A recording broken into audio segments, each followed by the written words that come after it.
Hello বন্ধুরা, কেমন আছেন? আশা করি সবাই ভালো আছেন। সৌম্যজিতের রান্নাঘর চ্যানেলের আর একটা নতুন ভিডিওতে আপনাদের সবাইকে স্বাগত। বন্ধুরা, রবিবার মানে ছুটির দিন, আর ছুটির দিনে মাংস না হলে কি জমে বলুন তো?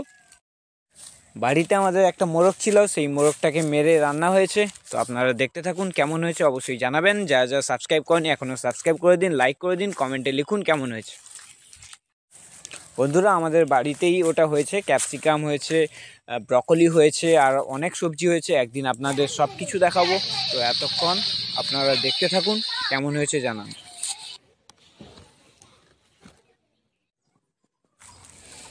এটা বাড়িরই মোরগ, দেখতে পাচ্ছেন আপনারা। সবার প্রথমে কড়াইতে তেল দিয়ে আলুগুলোকে লাল লাল করে ভেজে নিয়েছিলাম। এবার কড়াইতে তেল দিয়ে বাকি সব মশলা একে একে ভেজে নেব, আপনারা দেখতে থাকুন। সবার প্রথমে পেঁয়াজটা দিয়ে খুব সুন্দরভাবে ভেজে নেব। পেঁয়াজটা যতক্ষণ না ব্রাউনি কালার আসে ততক্ষণ অবধি ভাজবো। পেঁয়াজটা প্রায় ব্রাউনি হয়ে এসছে, মানে মোটামুটি ভাজা হয়ে গেছে।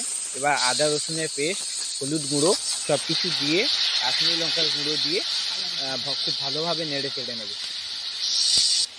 সামান্য পরিমাণ জলও অ্যাড করতে পারেন, কারণ যাদের তেল কম দেন তাদের একটু হালকা জল দিতে হবে, যাতে না মশলাটা খুব লেগে যায় নিচে। এবার মাংসটা দিয়ে খুব সুন্দরভাবে মাংসটা কষাবো যতক্ষণ না মাংস থেকে জল বেরোয়। একদম জল ইউজ করবেন না, কারণ জল ইউজ করলে মাংসের স্বাদটা এতটা আসে না। তাই আমি মোটামুটি যতক্ষণ না জল বেরোয় ততক্ষণ অবধি কষাতে থাকবো।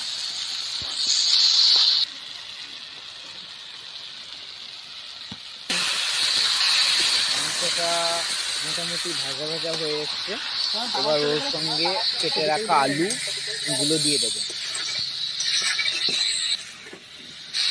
যারা আমরা অফিসে কাজ করি বা বিভিন্ন জায়গায় কাজ করি তাদের হয়তো ছুটি পাওয়া যায় না, তাই রবিবার মানেই ছুটির দিন, আর ছুটির দিন মানেই মাংস। রবিবারে দুপুরবেলা সঙ্গে কষা মাংস আর গরম গরম ভাত, আর কি চাই? আর কিছুই লাগবে না, যেন স্বর্গীয় সুখ। বন্ধুরা, দেখতেই পাচ্ছেন মাংসটা মোটামুটি খুব সুন্দরভাবে কষানো হয়ে গেছে। এবার মাংসে পরিমাণ মতো জল দিয়ে দেবো।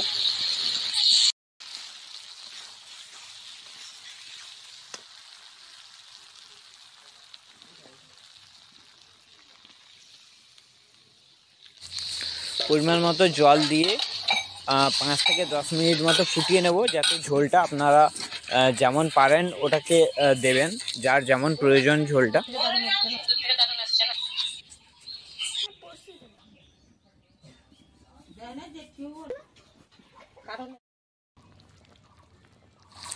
এবার ঝোলটায় অল্প পরিমাণ গরম মশলা দিয়ে দেব। অবশ্যই বাড়ির গুঁড়ো মশলা ইউজ করবেন, কারণ বাড়ির গুঁড়ো মশলা ইউজ করলে খুব স্বাদটা খুব সুন্দর হয়। সবশেষে অল্প পরিমাণ ধনেপাতা দিয়ে ঝোলটা নামিয়ে নেব।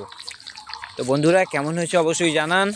যারা এখনও সাবস্ক্রাইব করেনি গিয়ে চটজলদি সাবস্ক্রাইব করে দিন, লাইক করে দিন, কমেন্ট করুন কেমন হয়েছে অবশ্যই জানান। তো দেখা হচ্ছে পরের ভিডিও।